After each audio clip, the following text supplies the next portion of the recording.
Hi everyone. This book tonight is Winnie the Pooh, Everyone is Special. Lessons from the 100-Acre Wood. Tigger says, stripes or tail feathers help make us who we are. Be happy being you each day and you will bounce very far. One lovely morning in the 100-Acre Wood, Tigger bounced over to Pooh's house for breakfast. When he arrived, Piglet and Pooh were sitting at the table eating. "Good morning, buddy boys," Tigger called. Tigger bounced right over to Pooh's mirror. He looked back and forth from the mirror to his friends. "Just as I suspicionated," Tigger said thoughtfully. "No stripes." "Whatever do you mean?" asked Piglet. "You and Pooh don't have stripes," Tigger insisted. "Except on my shirt," Piglet replied, looking down. "So why should I?" Tigger asked. Pooh thought for a moment. "Because you're a Tigger?" he said. "That's no excuse," Tigger sputtered, and in that very moment, Tigger decided that he would lose his stripes. The only question was, how?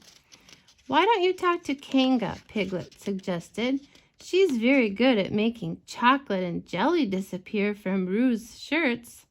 Maybe she'll know how to make stripes go away." So the three friends headed off to Kanga's house. When Tigger told Kanga and Roo about his stripes, Kanga said, "I really like your stripes. Why do you want to lose them?" "Without my stripes, I'll look more like everybody else," Tigger replied. Suddenly, Roo had a great idea. He told Tigger to follow him into his room. There were little pots of paints everywhere. Roo, Piglet, and Pooh picked up paintbrushes and began to paint over Tigger's stripes. By the time they were done, there was paint everywhere, but no stripes to be seen. Tigger was a lovely orange color all over. Kanga insisted that they all take a bath and clean up. Tigger loved taking baths. He jumped right into the tub of soapy water. Soon the four friends stepped out and dried off. "Why, Tigger," Roo giggled, "your stripes are back." "Imposterous!" cried Tigger, running to the mirror. It's because he did that. Yeah. Tigger gasped when he saw the stripes. He was so sad. He didn't even feel like bouncing. "Some nice dark mud might cover your stripes," Pooh said. "That's it, buddy boy," Tigger cried with joy. "I'll take a mud bath." Tigger bounced over to a nice muddy spot. He jumped right in and rolled around till he was covered in mud. Eeyore happened to be strolling by when he saw Tigger knee-deep in mud. "Missed a spot," Eeyore sighed, dipping his tail into the mud. When they were finished, Tigger smiled. "Now that should do the trick." "It'll do," Eeyore said, "but I thought the stripes were kinda nice." But Tigger wasn't listening. He was too excited about losing his stripes. "Race you to the bridge for a game of Pooh sticks," he cried. Everyone hurried off except for Tigger. He just stood there, covered in mud and as stiff as a statue. Pooh turned around to see Tigger standing right where they had left him. He hurried back to the mud puddle. "This is ridiculous," Tigger huffed. "If I can't move or bounce, I won't feel like a Tigger at all." Pooh, Piglet, and Eeyore carried Tigger to the stream and threw him in. When he was back to normal, Piglet asked him if he was ready to stop trying to lose his stripes. "No siree, Piglet, old pal," Tigger said. "Tiggers never give up." Pooh suggested that they visit his thoughtful spot to think. Think.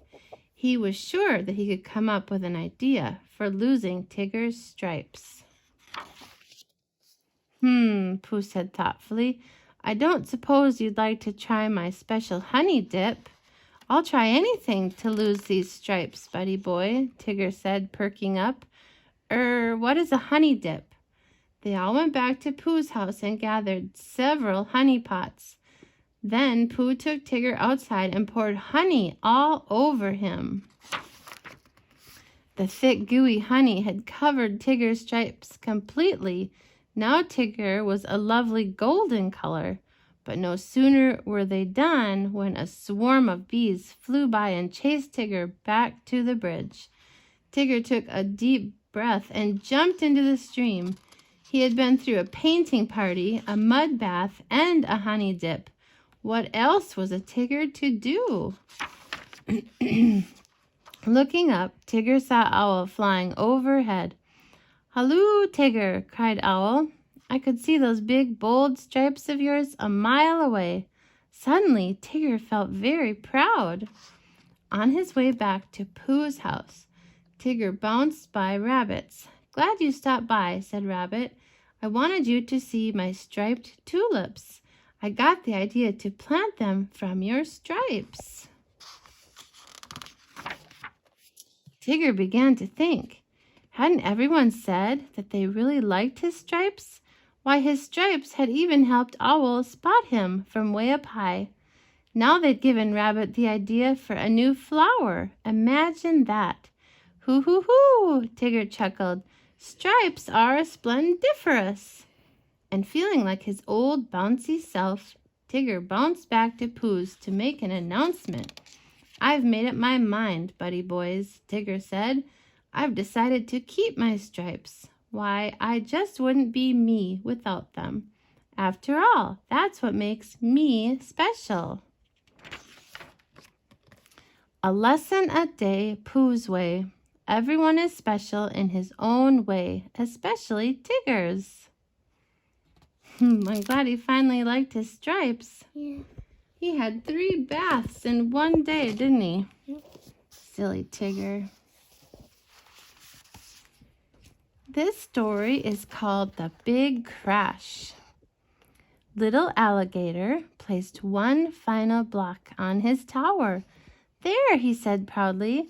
Little Alligator was happy. He had worked a long time and used more blocks than ever before. "Wee-oo, wee-oo," yelled his sister. "Emergency!" She was playing hospital on the other side of the room. "Look out!" shouted Sister. "Coming through!"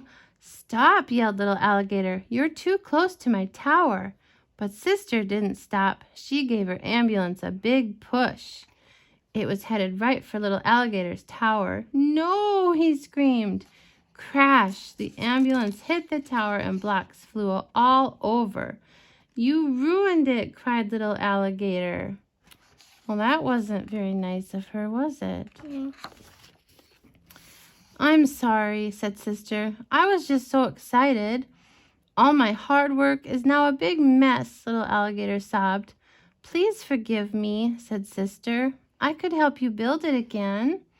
Little Alligator looked at his blocks. Then he looked at his sister. "I forgive you," he said, giving her a hug. "But next time, no crashes, please." After that, they worked together to build an even taller tower. Snuggle time. Just as the Lord has forgiven you, so you are also to forgive. Colossians 3:13. Prayer. Dear Lord, thank you for forgiving me. Please help me to forgive others and to work together to be friends. Amen. Snuggle word. As you are tucked into bed, think about the Bible word forgive. Jesus tells us that he will always forgive us when we ask him. Being forgiven makes us feel loved. Is there someone you need to forgive? Ask Jesus to help you. Good night.